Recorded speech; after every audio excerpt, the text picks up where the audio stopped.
सबको जय बोलेगी। भगवान शिव सबका भला करें, सब पे भगवान शिव और माँ भगवती की कृपा बनी रहे। आज आपको एक ऐसे शिव भक्त की कथा सुना रहा हूँ जिसे शिव गणों में बहुत बड़ा स्थान मिला। हजारों इंद्र मिलके जो तपस्या करके वो स्थान भी प्राप्त नहीं कर सके। ऐसे ही एक ऋषि थे भृंगी, भगवान के अनन्य भक्त, हमेशा साधना में लगे रहते,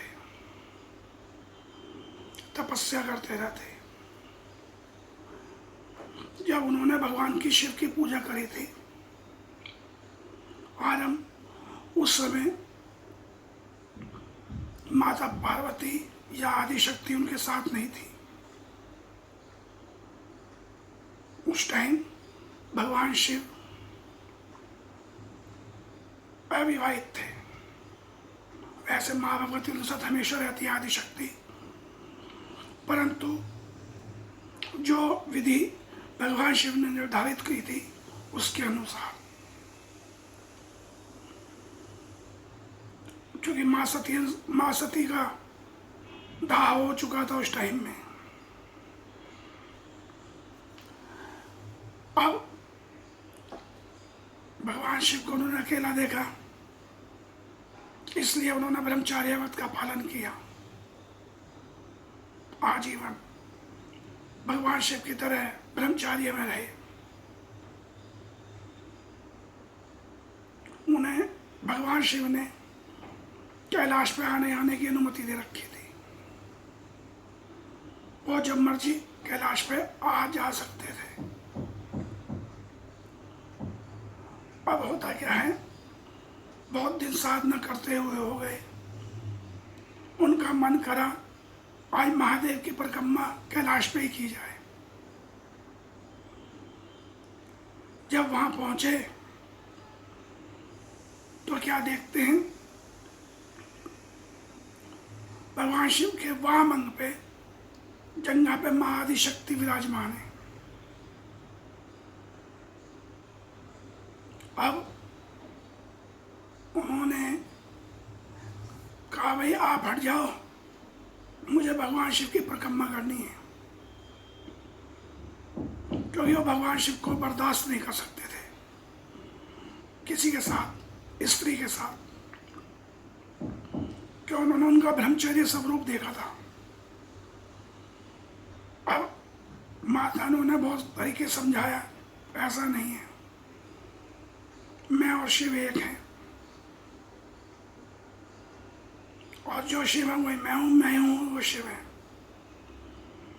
मगर भृंगी ऋषि मानने को तैयार नहीं हुए। माँ ने फिर प्राकृतिक पुरुष का उदाहरण भी दिया। भृंगी ऋषि ठहरे हठी, और हठी आदमी की बुद्धि आधी रहती है, वो समझने को कुछ तैयार नहीं होता अपनी हट के आगे। माता ने देखा ये समझने को तैयार नहीं है, माता ने उन्हें अनदेखा कर दिया। अब भृंगी ऋषि को लगा ये यहां से हटेंगे नहीं और मुझे महादेव की परिक्रमा करनी है।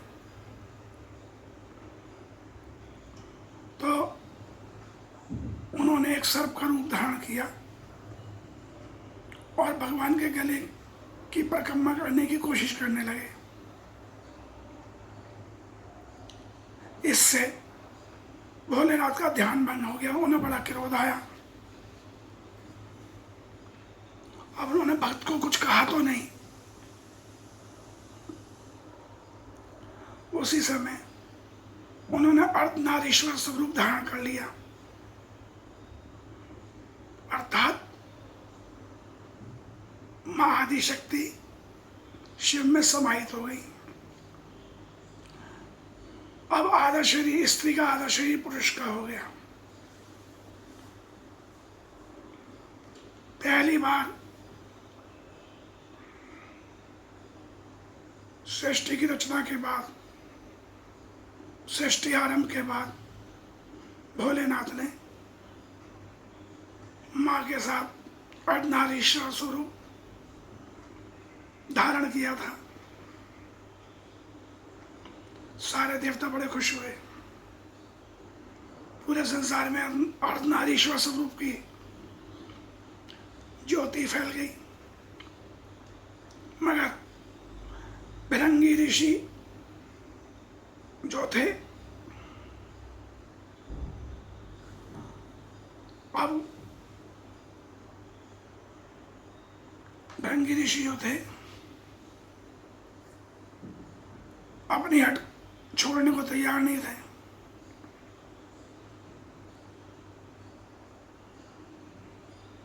अब उन्होंने कहा क्या करा जाए जो मैं भगवान शिव की परिक्रमा कर सकूं।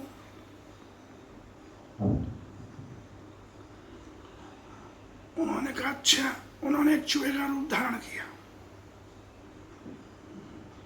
उन्होंने भगवान शिव और आदिशक्ति के बीच के हिस्से को कतरना शुरू कर दिया। यह बहुत ज्यादा अति हो गई।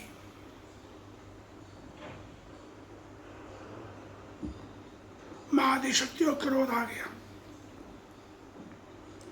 जगत जननी जगदम्बा बोली, मैंने तुम्हें बहुत समझाया, बहुत प्यार से तुम्हें ज्ञान भी दिया, तुम नहीं माने। जाओ, मैं तुम्हें श्राप देती हूं, तुम्हारे अंदर से तुम्हारी माता का अंश खत्म हो जाए। शाप सुनकर अपने भक्त के लिए भोलेनाथ भी हिल गए। इस श्राप का मतलब समझते हैं आप? आदमी केवल हड्डियों का और पेशियों का पुतला रह गया। उसके अंदर से सारा रक्त और मांस खत्म हो गया। ढांचा बोलते हैं इसे, यानी शव एक तरीके से। मगर उनकी मृत्यु नहीं हो सकती थी क्योंकि वो कैलाश पर थे। वो अविमुक्त क्षेत्र है जहां मृत्यु नहीं हो सकती। वहां यमराज का किसी भी यमदूत की हिम्मत नहीं है कि वहां जा सके। वहां किसी की मृत्यु नहीं होती। ऊपर से साक्षात भोलेनाथ बैठे हों और आदिशक्ति बैठी हों तो मृत्यु नहीं आ सकती। अब भिरंगी ऋषि भयानक पीड़ा होने लगी। क्यों? हड्डियों का ढांचा और पेशियों का ढांचा रह गया, खून नहीं शरीर में, मांस खत्म हो गया। अब भिरंगी ऋषि को समझ में आ गया कि पुरुष के आयुर्वेद के अनुसार हड्डियां और पेशियां पुरुष के शरीर से बनती हैं और माता के शरीर से रक्त का संचार होता है और मांस चढ़ता है शरीर पर। इस तरह एक जीव की स्थापना होती है, एक जीव पैदा होता है। तो ये बात समझ में आ गई भिरंगी ऋषि के। उन्होंने मां आदिशक्ति की प्रार्थना आरंभ कर दी। अभ्य प्रार्थना आरंभ करते ही मां आदिशक्ति प्रसन्न हो गई। मां है, ममता है, करुणामयी है, दयामयी, जगत जननी जगदम्बा है, आदिशक्ति है। प्रसन्न हो गई।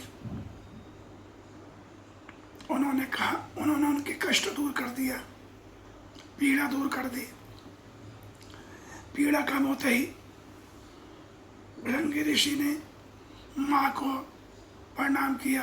माता, आप वास्तव में वात्सल्य से भरी हुई है, ममता से भरी हुई है, करुणा से भरी हुई है, दयामयी है, जगत जननी है।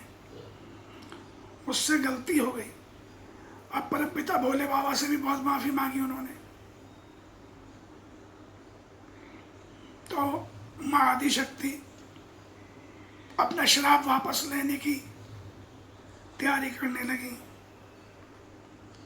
तो भृंगी ऋषि ने रोक दिया माँ को, नहीं माता, आप मुझे ऐसे ही रहने दें। पूरे संसार को ज्ञात होना चाहिए शिव शक्ति एक है, आदि शक्ति और महादेव एक है। शिव शिवा को कोई दूर नहीं कर सकता। जो दूर करने की सोचता है या शिव शिवा को अलग समझता है, उसे मेरा उदाहरण उसके सामने होगा कि ये दोनों एक हैं। अब महादेव और आदि शक्ति बहुत प्रसन्न हुए, कह रहे ऐसा भक्त और ऐसा पुत्र किसे नहीं चाहिए। तो भगवान शिव ने कहा, आज के बाद तुम मेरे गढ़ों में रहोगे, मेरे साथ रहोगे। आदि शक्ति ने भी कहा, जहां हम दोनों जाएंगे आप हर वक्त हमारे साथ चलोगे। भगवान शिव ने उन्हें तीसरा पैर दिया, क्योंकि दोनों पैरों में ताकत नहीं रह गई थी खड़े होने की, उनमें खून और मांस तो था ही नहीं। तीसरे पैर पे उनके पूरे शरीर का वजन आ गया। आपने शायद गोस्वामी तुलसीदास की उसमें भी सुना होगा कि भगवान शिव की बारात में ऐसे भी थे जिनके पैर नहीं है और ऐसे भी थे जिनके बहुत पैर हैं। वो भृंगी ऋषि को ही कहा गया है। अब भृंगी ऋषि उन गढ़ों में शामिल हो गए जहां पर नंदी महाराज, जो महर्षि शिलाद के पुत्र थे, उन्होंने भी अपनी भक्ति से नंदी का स्वरूप मिला। गणेश, जहां माता आदि शक्ति ने उन्हें अपने शरीर के मैल से बनाया। गणपति की ये बहुत बड़ी अच्छी कथा है, वो मैं भी सुनाऊंगा बाद में। ऐसे ही भृंगी ऋषि को उन्हीं गढ़ों में, अब शृंगी ऋषि और भृंगी ऋषि दो थे। अब ऐसे ही उन्हें उन गढ़ों में स्थान मिला जहां हजारों इंद्र मिलकर तपस्या करके भी यह स्थान को नहीं पा सकते। माँ ने उन्हें बहुत स्नेह से, बहुत उससे आशीर्वाद दिया कि तुम मेरे इन सब गणों के साथ, वीरभद्र के साथ रहोगे हमेशा। तो ये कथा ये बताती है कि जब भगवान शिव ने सृष्टि बनाई तो सृष्टि बनाने का दायित्व, सृष्टि तो बना दी, सृष्टि को कैसे संचालित करना है, कैसे करना है, उसमें उसका स्वरूप ब्रह्मा को सौंप दिया और ब्रह्मा को ये वाला ज्ञान दिया अर्धनारीश्वर स्वरूप का। स्त्री के बगैर पुरुष अधूरा, पुरुष के बगैर स्त्री अधूरी है। आपने प्रकृति में, सृष्टि में इसी की रचना करनी है। ब्रह्म का सूक्ष्म रूप प्रकृति और पुरुष से होकर जाएगा, यानी पर ब्रह्म शिव जो हैं वो इस बात को संसार को दिखाया कि स्त्री और पुरुष के बगैर संचालन संभव नहीं है सृष्टि का। जब ये दोनों मिलेंगे तो सृष्टि का आरंभ होगा। यानी ब्रह्मा जो काम करेंगे वही स्त्री और पुरुष करेंगे।